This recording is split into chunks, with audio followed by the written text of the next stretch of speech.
할렐루야. 이렇게 특별한 찬양도 아름답게 불러주시고 성도들이 또 정성껏 예배를 준비하는 모습들을 볼 때마다 이 교회는 뭔가 움직이는 교회고 살아있는 교회구나, 이런 것을 제가 직감을 해봅니다. 그래서 오늘은 끊임없이 기억되는 교회, 오늘 본문 말씀에도 보게 되면 너희의 믿음의 역사와 사랑의 수고, 우리 주 예수 안에 대한 소망의 인내를 우리 하나님 아버지 앞에서 끊임없이 기억함이니 그랬어요. 그래서 기억되는 교회. 여러분들이 지금까지 살아오는 동안에 내 일생에 기억될 수 있는 인물이 있다면 과연 몇이나 될까요? 많은 친구들도 있고 또 가족들도 있고 그렇지만은 사실 끊임없이 매일매일 나로 하여금 기억되게 하는 분들이 얼마나 있을까? 또 교회들도 많이 있습니다. 여러 교회들을 거쳐서 이곳에 오신 분들도 계실 겁니다. 어렸을 때부터 신앙생활 하신 분들은 더군다나 많은 교회들을 경험했죠. 그 교회들 중에도 끊임없이 내게 자양분을 주고 기억되는 교회가 있다면 어떤 교회일까? 그리고 즐거운 일, 슬픈 일, 괴로운 일, 보람된 일, 이런 일 중에도 내게 있어서 기억될 수 있는 일들은 과연 어떤 것이었을까 하는 것을 한번 되돌아보시기를 바랍니다. 잊혀진 가방이라고는 그 영상을 통한 다큐가 있었는데요. 김상철 목사가 만든 영화인데, 선교사들의 가방의 무게는 다른 가방에 비해 사뭇 다릅니다. 선교지로 가기 위해 수많은 날들을 태평양과 대서양을 건넜기 때문에 많은 짐들을 그 가방에다가 넣고 그 배가 가기도 하고 비행기가 가기도 했습니다. 그런데 영국의 블로트소드라는 선교회 본부의 지하 창고에 가면 오래도록 정지된 시간 속에서 다시 돌아오지 않는 주인을 기다리고 있는 선교사들의 가방들이 차곡차곡 보관되어 있다고 합니다. 사람들의 관점에서 잊혀져 먼지만 쌓여 있는 가방, 이것은 우리에게 소리 없는 메시지를 주고 있습니다. 이 책의 주인공은 잊혀지지 말아야 할 가방의 주인들을 찾아서 10여 개국을 찾아다니면서 그 가방들의 7명의 주인들을 찾아서 인터뷰를 하게 되었어요. 그들 가운데 특별한 경우는 헬렌 로지어 여선교사는 의사로서 콩고에서 사역을 했는데요. 콩고 내전 당시 반군에 의하여 투옥되고 여자로서 당할 수 없는 각종 수모를, 폭행을 당했습니다. 그럼에도 주님을 위한 어떤 고통도 결코 그녀의 기쁨을 빼앗아갈 수 없었노라고 고백을 합니다. 현재는 북아일랜드에 살고 있는 87세의 노인으로서 그분은 콩고에서 총살 위기에 처했을 때 하나님과의 대화를 떠올리며 이렇게 말을 했다고 합니다. 하나님께서 그녀에게 너는 그래도 나를 사랑하느냐? 너는 이 순간에도 나를 믿느냐? 이 상황에서도 감사할 수 있겠느냐? 이렇게 물으시더랍니다. 죽음의 문턱에 선 그녀는 아니오라는 대답밖에 나오지를 않았습니다. 하지만 그가 감사를 고백할 수밖에 없었던 하나님의 음성이 내면에서 들려왔습니다. 나는 언제나 너를 믿고 지금 이 순간에도 너를 믿고 사랑한다. 이 음성 앞에 그녀는 눈물을 흘리며 주님 감사합니다, 이렇게 고백을 했다고 합니다. 선교사들이 어떤 헌신으로 하나님의 사랑에 반응하고 있는지를 알게 하는 모습이지요. 그가 콩고에서 나오며 선교에 반납했던 그 선교국에 반납했던 가방이야말로 그녀의 생명을 내놓는 헌신과 충성이 깃든 기억이 되어야 할 소중한 가방이었습니다. 그런 면에서 오늘 본문에 나오는 데살로니가 교회는 아주 특별한 교회입니다. 바울은 이곳에서 선교의 거점을 삼아서 마게도냐와 소아시아를 연결하는 사역을 하긴 원했지만은 유대인들과 헬라인들의 조직적이고 지독한 핍박으로 인하여서 바울 사도는 데살로니가 교회에서 아쉽게도 3주밖에 사역을 못했습니다.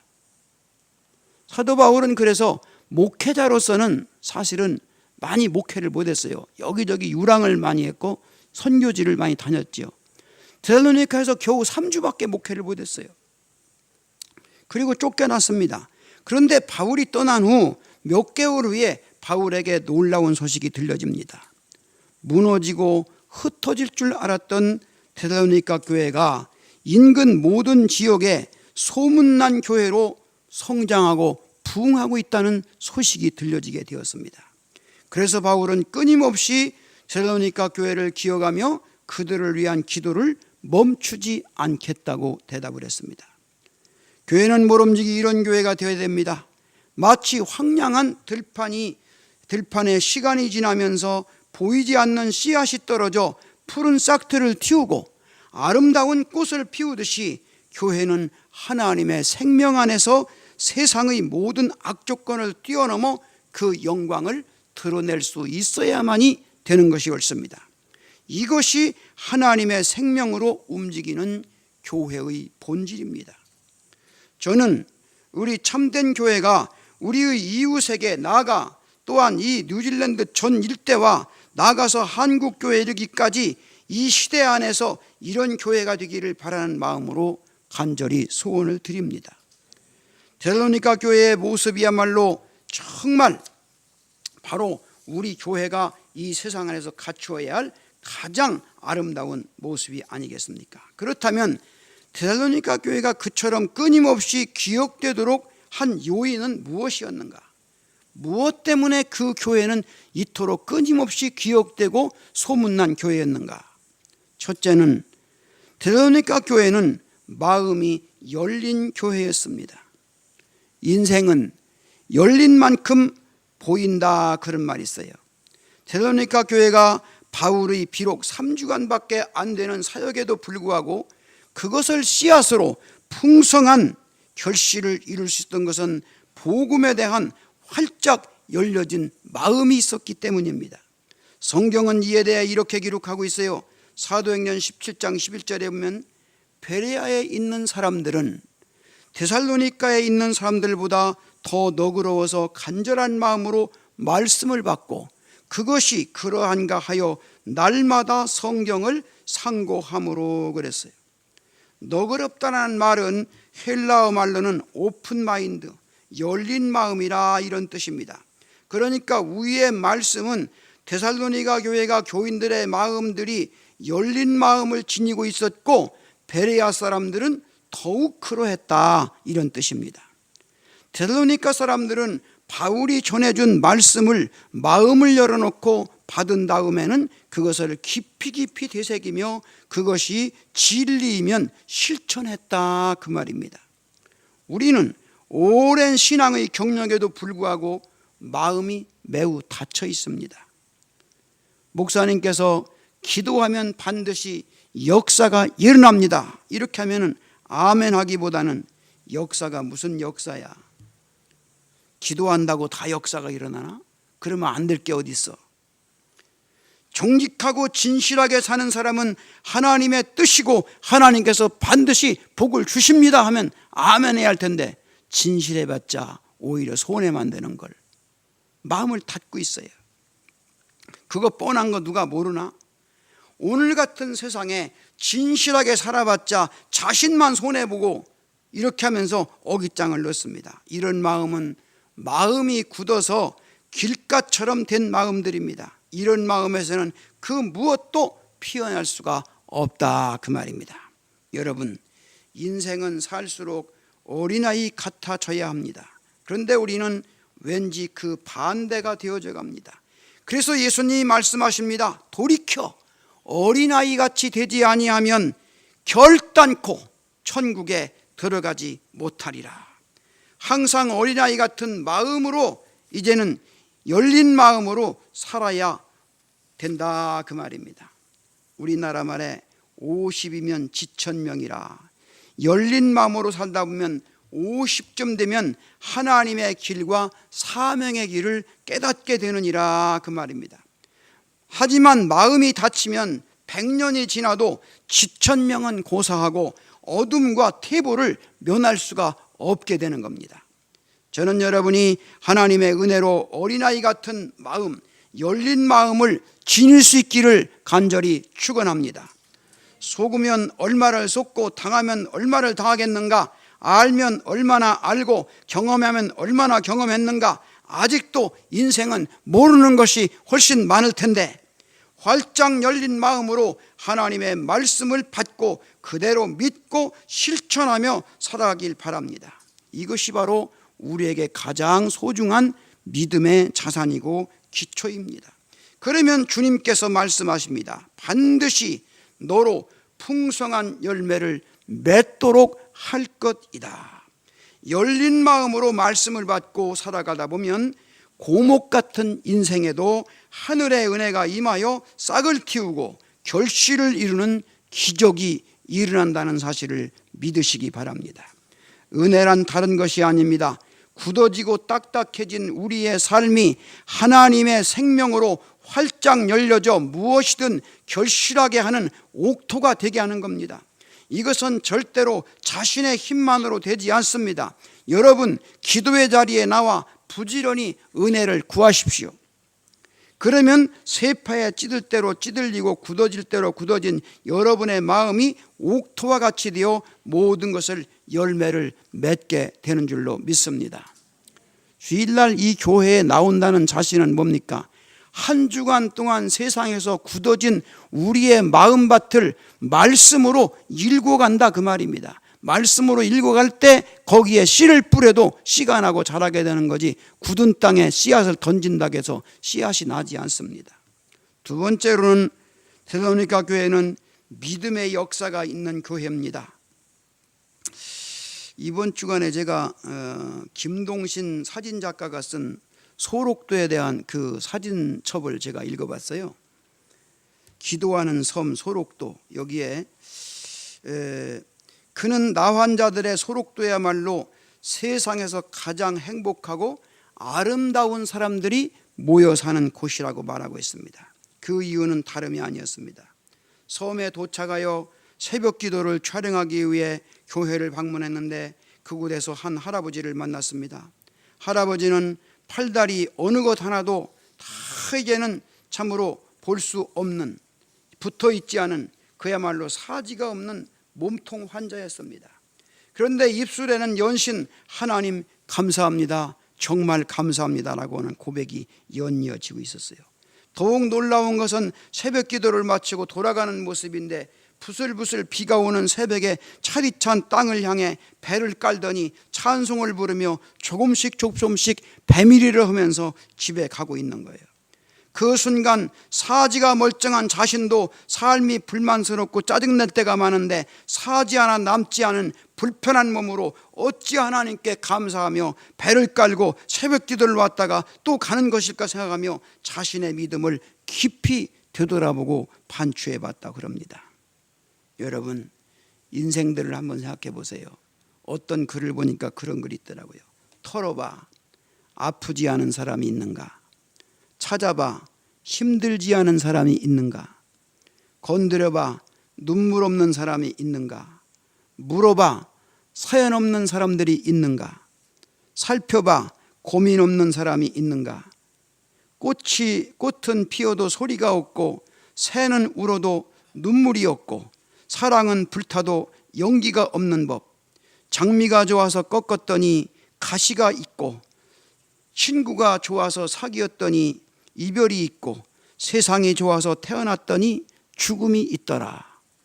이 세상의 어느 것 하나도 우리에게는 다 근심과 걱정과 염려와 고통일지라도 오직 주님만이 우리의 소망이 되시고 우리의 구원 되시고 우리의 환희가 되는 줄로 믿습니다. 예수님께서 나더러 주여 주여 하는 자마다 천국에 다 들어갈 것이 아니요 다만 하늘에 계신 내 아버지의 뜻대로 행하는 자라야 들어가리라. 야고보서는 행함이 없는 믿음은 그 자체가 죽은 것이라고 증거했습니다. 데살로니가 교회는 믿음의 고백뿐 아니라 그 말씀대로 살아가는 행위가 기억되는 교회였습니다. 믿음을 가지고 있을 뿐 아니라 그 말씀에 따라 살아갔습니다. 핍박 중에도 믿음을 지킬 뿐 아니라 그 믿음대로 살고자 최선을 다했습니다. 이러한 믿음이야말로 끊임없이 기억되어야 할 만한 소중한 자산이었습니다. 우리도 믿음대로 역사하는 행위를 가지고 살아가는 기억될 만한 성도가 되시고 기억될 만한 교회를 만들어 가시기를 바랍니다. 세 번째로는 데살로니가 교회는 사랑의 수고가 있는 교회였습니다. 어느 날 일기예보도 없던 갑작스러운 비가 쏟아졌습니다. 비를 피하기 위해 사람들이 처마 밑으로 몰려들었습니다. 빗방울이 굵어지자 청년과 할아버지가 처마 밑으로 뛰어들었습니다. 중년의 아저씨가 들어왔습니다. 그리고 아주머니가 비좁은 틈새를 비좁고 또 들어왔습니다. 처마 밑에 낯선 사람들로 금방 가득 차 있었습니다. 서로 멀뚱멀뚱 쳐다보다가 비가 그치기를 기다리는데 좀처럼 그치지를 않습니다. 그때 갑자기 아주 뚱뚱한 아줌마가 처마 밑으로 또 뛰어들어왔습니다. 큼직한 엉덩이로 밀어 디밀자 청년이 빗속으로 띵기쳐 나갔습니다. 모두 모른 척 청년을 외면했습니다. 그때 할아버지가 한마디 했습니다. 젊은이, 세상은 다 그런 거야. 청년은 물끄러미 할아버지를 쳐다보더니 길 저쪽으로 비를 맞으며 빨리 뛰어갔습니다. 한 4, 5분쯤 지났을까 그 청년이 비에 젖은 채로 비닐 우산 5개를 옆구리에 끼고 나타났습니다. 그리고 한 개씩 척척 건너줬습니다. 그리고 하는 말이 세상은 꼭 그렇지만은 않습니다. 그렇게 말하고 청년은 다시 비를 맞으며 사라졌습니다. 그들은 청년이 준 우산을 들고 각기 길을 갔지만 세상은 다 그런 거라고 말하며 한 할아버지는 차마 그 우산을 들고 갈 수가 없었습니다. 내가 청년보다 나은 것은 나이 먹은 것밖에 없구나. 그리고는 우산을 바닥에 놓고 장대비 속으로 사라졌다는 일화가 있습니다. 그 마지막 우산은 자기 것이 아니라 아까 그 청년의 것이기에 더 가져갈 수가 없게 되었습니다. 자기밖에 모르고 살아가는 사람들 앞에서 세상은 다 그런 게 아니라고 자신 있게 보여주어 있어야 할 사랑의 수고는 누가 감당해야 할 사람들입니까? 수고가 따르지 않는 사랑이 어떻게 사랑이 될 수가 있겠습니까? 본문 3절에 너희의 믿음의 역사와 사랑의 수고와 우리 하나님 아버지 앞에서 끊임없이 기억됨이니.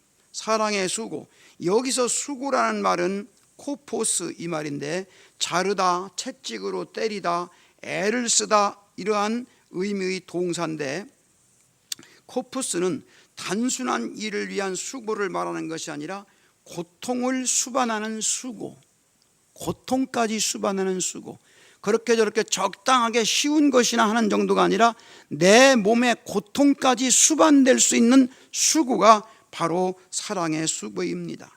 예수께서 십자가를 진 수고와 고통은 인류를 구원하시고자 하는 이러한 정말로 간절한 고통, 그야말로 사지가 정말로 이제는 그 다 찢길 수 있는 그러한 사랑이었습니다. 사도 바울의 굶주림, 잠 못 이룸, 매를 맞음, 핍박, 고통, 고생은 주님을 사랑하고 인간의 영혼을 사랑하기에 복음을 전해주려는 사랑의 간절한 수고였고 희생이었습니다. 콩고 여선교사인 헬렌 로즈비어가 그 여자처럼 복음의 사랑을 실천하기 위해 자신의 쓰디쓴 아픔과 상처를 영광과 감사로 받아들일 수 있어야 사랑의 수고가 열매를 맺게 되는 겁니다. 예수 그리스도를 여러분 사랑하십니까? 사랑은 수고를 동반해야 됩니다.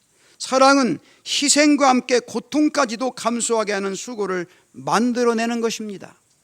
그럼에도 사랑으로 수고하는 곳에는 사랑의 변화가 일으키는 기쁨이 있습니다. 그래서 사랑의 수고보다 그 행복이 더 은혜롭고 크게 다가오는 것입니다. 부디 데살로니가 교인들처럼 사랑의 수고로 말미암아 기억되는 교회 공동체를 반드시 이루어 가시기를 바랍니다. 마지막으로는 소망의 인내가 있는 교회입니다. 삶에는 고난과 시련이 따릅니다. 그리스도인들은 예수께 소망을 두고 끝까지 견디며 인내하는 사람들이어야 합니다. 본문 3절에 보면 너희의 믿음의 역사와 사랑의 수고와 우리 주 예수 그리스도에 대한 소망의 인내를 우리 하나님 아버지 앞에서 끊임없이 기억함이니 그랬어요. 여기서 인내를 뜻하는 휘포모네, 아래라는 뜻을 가진 전치사 휘포와 머물다라는 뜻을 가진 동사 메노인데, 인내는 아래에 머물다 이러한 의미입니다. 즉 인내란 소망의 빛을 가지고 현재의 고통과 어려움과 절망의 골짜기에 머무르며 견디는 것을 말합니다. 데살로니가 교인들은 탄압과 파괴 속에서도 굴하지 않고 하나님 나라의 역사를 소망하면서 인내로 믿음을 지켰습니다.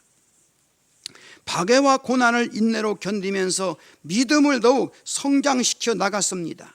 고난을 인내로 극복해 나가는 신앙의 모습을 지닌 데살로니가 교회야말로 끊임없이 기억될 만한 교회, 바로 그 자체였던 것입니다. 하나님은 우리의 믿음과 사랑과 소망의 행위를 언제나 기억하십니다. 그리고 부족한 우리의 모습이지만 모든 가능성을 열어 역사하시며 마침내 그 결실을 축복으로 이루어 가시는 분이십니다. 주님과 그분의 말씀을 향해 마음을 활짝 열으십시오. 세상은 언제나 그들이 지닌 벽 때문에 하나님과 그분의 진리의 빛을 거부했습니다. 하지만 마음을 열고 믿는 자에게는 새로운 빛의 역사가 시작됩니다.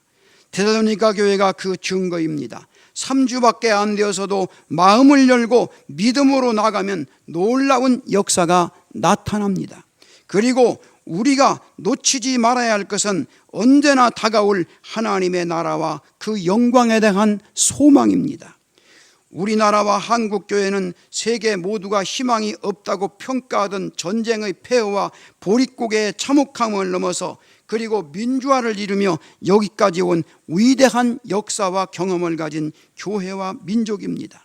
지금 비록 주변이 변화되지 못하고 악이 더욱 기승을 부리는 것 같지만은 반드시 하나님의 의와 승리가, 빛의 변화와 하나님의 질서가 우리의 삶에 세워질 것을 믿습니다. 저는 대한민국의 애국가를 부를 때마다 감동을 받습니다. 동해물이 마르고 닳도록 하나님이 보호하사 우리나라 만세. 백두산, 동해물과 백두산이 마르고 닳도록, 백두산이 닳아 없어지기까지, 동해물이 마르기까지 하나님이 길이길이 보호하시는 나라입니다.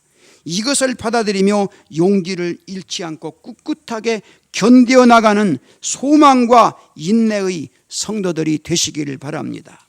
교회는 모름지기 교회다워야 합니다. 성도는 모름지기 그리스도의 생명과 진리의 빛을 가진 자로서의 삶의 길을 걸어가야 됩니다. 그럴 때 부족하고 연약하지만 우리를 통해 일하시는 하나님으로 인해 우리의 이웃이, 우리의 세계가, 이 시대가 우리를 기억하게 될 것입니다. 당신들은 진정한 하나님의 사람이요 예수님의 생명력이 있는 공동체라고 분명히 자부하십니까?